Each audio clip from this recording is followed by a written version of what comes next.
Ayun, isang magandang hapon to everyone. Mega love shout out sa buong team ni JJ Kulit. Tapos lang po ng early shift natin. Share lang tayo ng quick quick videos.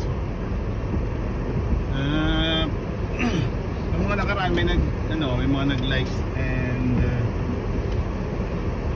comment to sa mga ibang short videos. Mga pinost ko na nag-i-snow nung nakaraang last few weeks. It's been snowing here in England.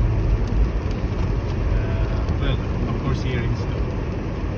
Hindi ko kasi na-mention kung saan akong country naka-base. So, tinatanong nila, idol, napaka-kapal lang snow dyan. Hindi naman ganun kakapal, pero nag-i-snow.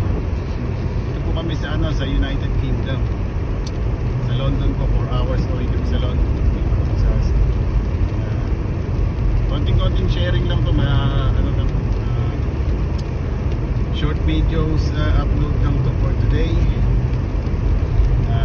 Yan, ang weather ngayon ay maulan, guys. It's 2 o'clock in the afternoon, pero kita mo naman gaano na siya ka-dark, pero it's too dark for 2 o'clock in the afternoon. Yun na kaya ang title nito, it's too dark for 2 o'clock in the afternoon.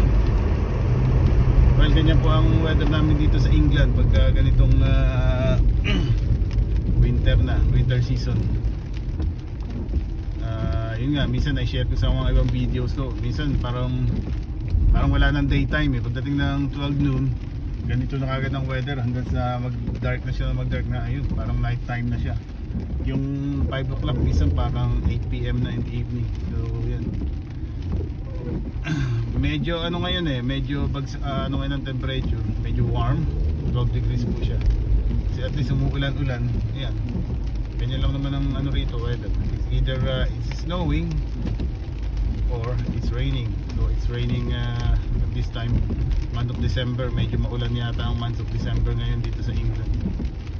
Okay na yan kaysa sa nag-i-snow. Magandang pagmasdan ng snow.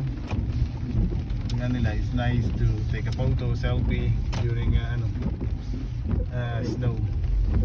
Pero pagka naman it's dangerous to drive, it's dangerous to walk, it's slippery. Ganun ba? Yan ang mga upside down niya. So ayan guys, very short videos lang to. Galing po tayo ng early shift. Tayo nakapag-overtime yan. Sayang, medyo iba yung pakiramdam ko. Tsaka I don't have enough sleep from last night. I think I've got only 3.5 hours sleep. Bawi na lang tayo bukas tomorrow until next week. Kailangan natin mag-overtime pang kabuhayan. At tayo ay tayo ay nagpapaaral pa, nagpapayuni pa. Okay guys, cut ko na yung video dito ha. God bless po to everyone.